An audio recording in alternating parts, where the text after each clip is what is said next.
سے دیکھنا ہے کہ حضور نبی کریم صلی اللہ علیہ وآلہ وسلم جب سفر فرمایا کرتے تھے تو آپ سفر میں قصر کے ساتھ کیا سنتیں اور نوافل جو ہیں وہ ادا کرتے تھے یا کہ نہیں کرتے تھے. تو اس حوالے سے سیاستہ کی احادیث طیبات میں مختلف روایات ملتی ہیں. پہلے ہم وہ روایات دیکھیں گے، پھر اس کے بارے میں دیکھیں گے کہ ہمارا عمل کیا ہونا چاہیے. صحیح بخاری شریف کی حدیث پاک ہے، حدیث کا نمبر ہے 1090. پہلے نماز 2 رکعت فرض ہوئی تھی، بعد میں سفر کی نماز تو وہی اپنی اسی حالت پر رہ گئی، البتہ حضر میں پوری 4 رکعت کر دی گئی. یہ بخاری شریف کی روایت ہے، نمبر ہے 1090. اسی طرح صحیح بخاری شریف میں حدیث کا نمبر ہے 1109 کہ رسول اللہ صلی اللہ علیہ وآلہ وسلم کو جب جلدی سفر طے کرنا ہوتا تو مغرب کی نماز مؤخر کر دیتے. دوران سفر پڑاؤ کرتے تھے نا، جب جلدی سفر کرنا ہوتا تھا تو دوران سفر مغرب کی نماز کے وقت سفر کرتے رہتے، نماز نہیں پڑھتے. جب مغرب کا آخری وقت ہوتا تو پھر آپ مغرب کی نماز پڑھتے اور ساتھ ہی عشاء کی پڑھتے، عشاء کی پڑھ کے پھر آگے سفر شروع کر دیتے. اس حدیث کو دیکھ کے کچھ لوگوں کو یہ غلط فہمی ہوئی کہ حضور نبی کریم سفر میں نمازیں اکٹھی کیا کرتے تھے، اور اسی کو بنیاد بنا کے ایک مکتبہ فکر تو عام حضر کی کیفیت میں جب مقیم ہوتے ہیں، اپنے گھروں میں ہوتے ہیں، تو پھر بھی ظہر اور عصر اکٹھی پڑھتے ہیں، اذان بھی ایک ہی ہوتی ہے، اور مغرب اور عشاء اکٹھی کرتے ہیں.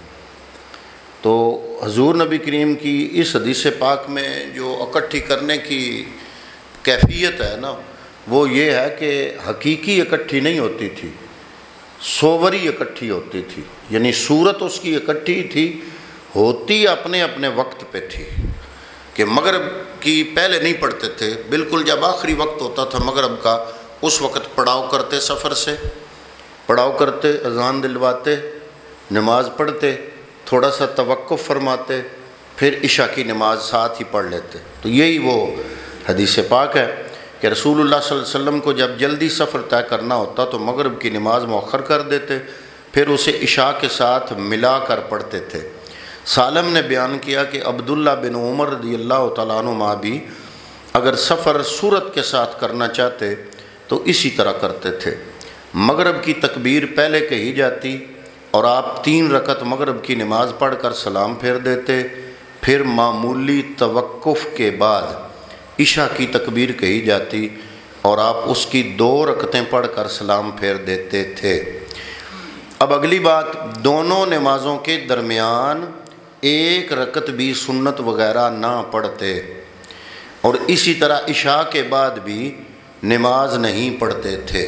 مطلب عشاء کے وہ صرف 2 فرض پڑھتے تھے، یہاں تک کہ درمیان شب میں آپ اٹھتے اور تہجد ادا فرماتے. اسی طرح بخاری شریف کی روایت ہے، نمبر ہے 1995. جب تک اس کے ساتھ بخاری شریف کی روایت مسلم شریف کی حدیث پاک ہے، نمبر ہے 1570.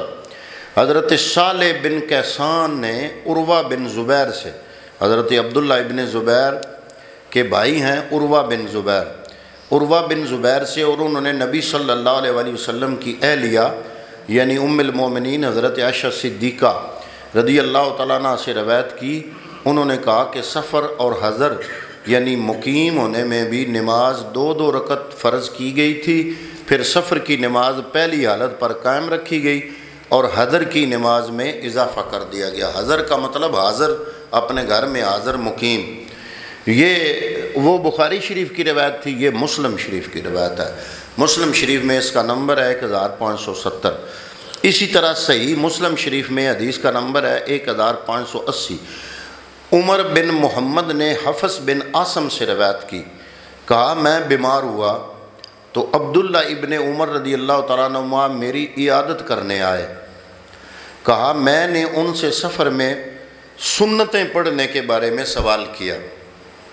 انہوں نے کہا میں سفر کے دوران رسول اللہ صلی اللہ علیہ وسلم کے ہمراہ رہا ہوں، میں نے نہیں دیکھا کہ آپ سنتیں پڑھتے ہوں، اور اگر مجھے سنتیں پڑھنی ہوتی تو میں نماز ہی پوری پڑھتا۔ اللہ تعالیٰ نے فرمایا بے شک رسول اللہ صلی اللہ علیہ وسلم کے عمل میں ہی تمہارے لیے نمونہ ہے۔ یہ حدیث کا نمبر ہے، مسلم شریف کی حدیث ہے، نمبر ہے 1580۔ اسی طرح حضرت ابن عمر سے روایت ہے کہ میں نے نبی اکرم صلی اللہ تعالیٰ علیہ وآلہ وسلم، حضرت ابو بکر، حضرت عمر، حضرت عثمان رضی اللہ تعالیٰ عنہم کے ساتھ سفر کیا۔ یہ لوگ ظہر اور عصر دو دو رکعت پڑھتے تھے، نہ اس سے پہلے کوئی نماز پڑھتے اور نہ اس کے بعد۔ عبداللہ بن عمر کہتے ہیں کہ اگر میں اس سے پہلے یا اس کے بعد سنت نماز پڑھتا تو میں انہی فرائض کو پوری پڑھتا۔ امام ترمذی کہتے ہیں اب یہ حدیث بیان کرنے کے بعد، یہ ترمذی شریف کی حدیث ہے، یہ لکھنے کے بعد اب امام ترمذی کچھ پوائنٹ نوٹ کرتے ہیں، اور وہ اس حدیث کے نیچے انہوں نے لکھے ہیں امام ترمذی نے۔ وہ کہتے ہیں نمبر 1، ابن عمر رضی اللہ تعالیٰ عنہ کی حدیث حسن غریب ہے۔ یہ جو اوپر روایت بیان ہوئی ہے جس کو امام ترمذی نے خود لکھا، وہ فرماتے ہیں کہ یہ ہے حسن غریب، مطلب ضعیف نہیں ہے لیکن حسن ہے، حسن کے ساتھ ساتھ یہ غریب ہے۔ غریب اس کو کہتے ہیں کہ جو عام روٹین سے ہٹ کے روایت بیان کی جائے، دیگر روایات سے ہٹ کے۔ ہم اس طرح یحییٰ بن سلیم کی ہی روایت بھی اسی طرح جانتے ہیں۔ دوسرا پوائنٹ وہ نوٹ کرتے ہیں، وہ کہتے ہیں کہ محمد بن اسماعیل بخاری کہتے ہیں، یعنی امام بخاری، کہ یہ حدیث بطریق ان عبید اللہ بن عمر ان رجل من آل سراقہ ان عبداللہ ابن عمر، اس سند سے بھی یہ روایت مروی ہے۔ تیسری بات وہ یہ کرتے ہیں، نمبر 3، اور وہ کہتے ہیں اور عطیہ اوفی ابن عمر سے روایت کرتے ہیں کہ نبی اکرم صلی اللہ علیہ وآلہ وسلم سفر میں نماز سے پہلے اور اس کے بعد نفل پڑھتے تھے۔ یہ اس حدیث پاک کے ذیل میں امام ترمذی لکھتے ہیں۔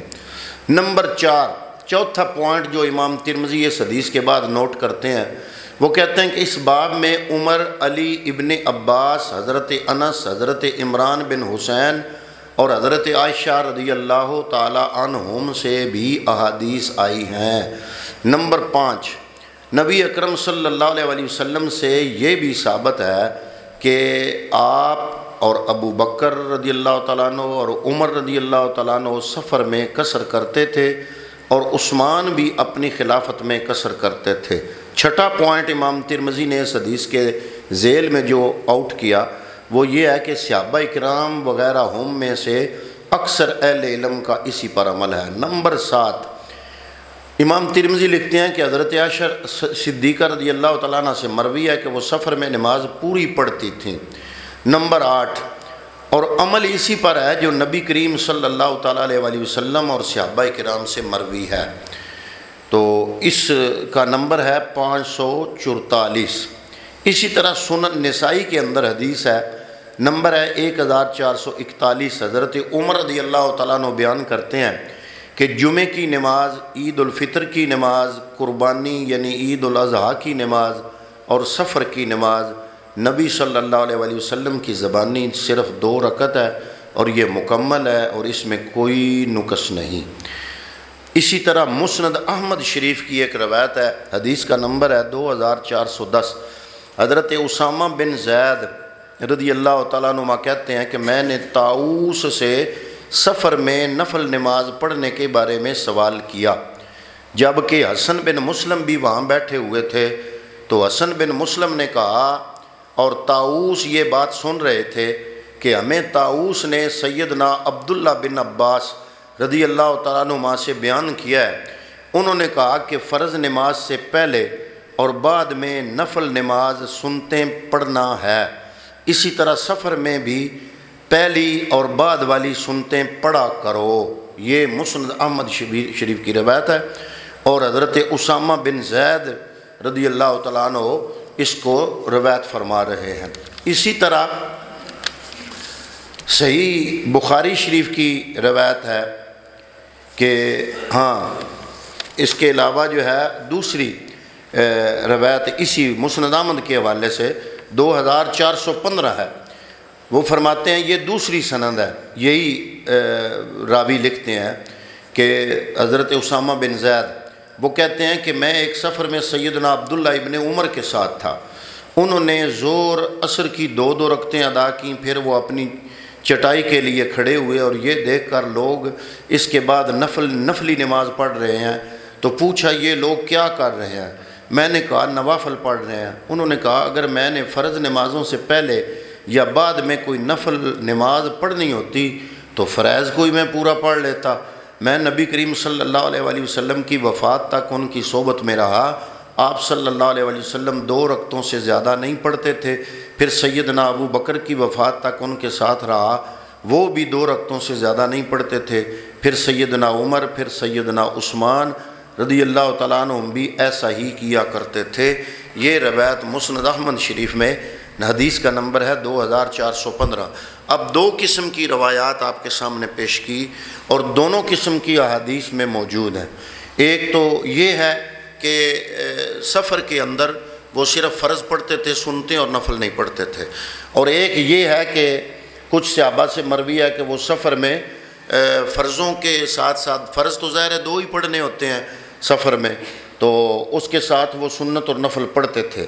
تو ہم کیا کریں؟ اب ہمارے لیے یہ نقطہ نظر سامنے آیا کہ اگر تو ہم گاڑی پہ سفر کر رہے ہیں یا ریل گاڑی پہ سفر کر رہے ہیں یا بس پہ سفر کر رہے ہیں، کوسٹر ہے، انہوں نے جانا ہے، انتظار نہیں کرنا، تو آپ کے پاس ٹائم نہیں، تو آپ صرف اور صرف اپنے فرض پڑھیں، فرض بھی دوگانہ پڑھیں، 2 رکعت پڑھیں، اس کے بعد آپ اپنے سواری میں سوار۔ اگر آپ کی اپنی ذاتی سواری ہے تو آپ دیکھیں کہ اگر آپ نے جلدی پہنچنا ہے اور آپ کو سفر میں جلدی ہے تو آپ فرض پڑھ لیں گے، تو اگر سنتے اور نوافل نہیں پڑھیں گے تو آپ گناہگار نہیں ہوں گے۔ لیکن اگر بالفرض آپ نے سنت اور نوافل پڑھ لیے، سوال تو یہ پیدا ہوتا ہے کہ سفر میں آپ نے فرضوں کو تو 2 پڑھا، 2 فرض پڑھنے کے بعد آپ نے سنت اور نوافل پڑھ لیے، تو سوال یہ پیدا ہوتا ہے کہ نقصان کیا ہوگا؟ گناہ تو نہیں ہے۔ اگر آپ کا وضو بھی ہے اور سفر آپ کو اجازت بھی دیتا ہے، اور جس بندے نے وضو کیا ہوا جب وہ 2 رکعت فرض کے پڑھ لیتا تو اس کا دل کرتا ہے بھی چلو یار یہ تو فرض ہے، اس میں تو مجھے رخصت ہے، فرض ہے اللہ نے رخصت دی ہے کہ جب تم سفر میں ہو تو یہ سفر والی نماز پڑھا کرو۔ تو جو سنتیں اور نوافل ہیں یہ تو میرا اپنا نفع ہے نا، میرے پاس ٹائم ہے، چلو میں 2 منٹ لگنے ہیں، میں پڑھ لیتا ہوں۔ اگر آپ پڑھیں گے سنت اور نوافل تو آپ کو نقصان نہیں بلکہ الٹا فائدہ ہی ہے۔ لیکن اگر آپ کو سفر میں جلدی ہے اور جلدی پہنچنا چاہتے ہیں، ٹائم نہیں ہے آپ کے پاس، آپ فرض پڑھ لیتے ہیں، سنت اور نوافل نہیں پڑھتے، تو گناہگار نہیں ہوں گے آپ۔ یعنی کہ اگر آپ پڑھ لیتے ہیں پھر بھی گناہگار نہیں ہوں گے، نہیں پڑھتے نوافل اور سنتے ہیں سفر میں تو پھر بھی گناہگار نہیں ہوں گے۔ یہ آپ پر انحصار ہے۔ اگر تو آپ کے پاس سفر اجازت دیتا ہے، آپ 2 رکعت 4 رکعت سنتے ہیں یا 2 رکعت جو بھی ٹائم ہے اس کے مطابق آپ پڑھ سکتے ہیں۔ کم از کم میرا یہ مشورہ ہے کہ آپ سنتے ہیں تو پڑھیں ہی، نفل اگر آپ چھوڑ بھی دیں تو فرض اگر آپ پڑھ لیں تو سنتے ہیں آپ پڑھ بھی لیں گے تو اس کا گناہ نہیں ہے، اس کا نقصان نہیں ہے۔ تو جو ہے احتیاط وہ اسی میں ہی ہے کہ فرض میں آپ قصر کریں اور اس کے بعد جو بھی اس ٹائم کی سنتیں ہیں وہ آپ سنتیں ادا کر لیں۔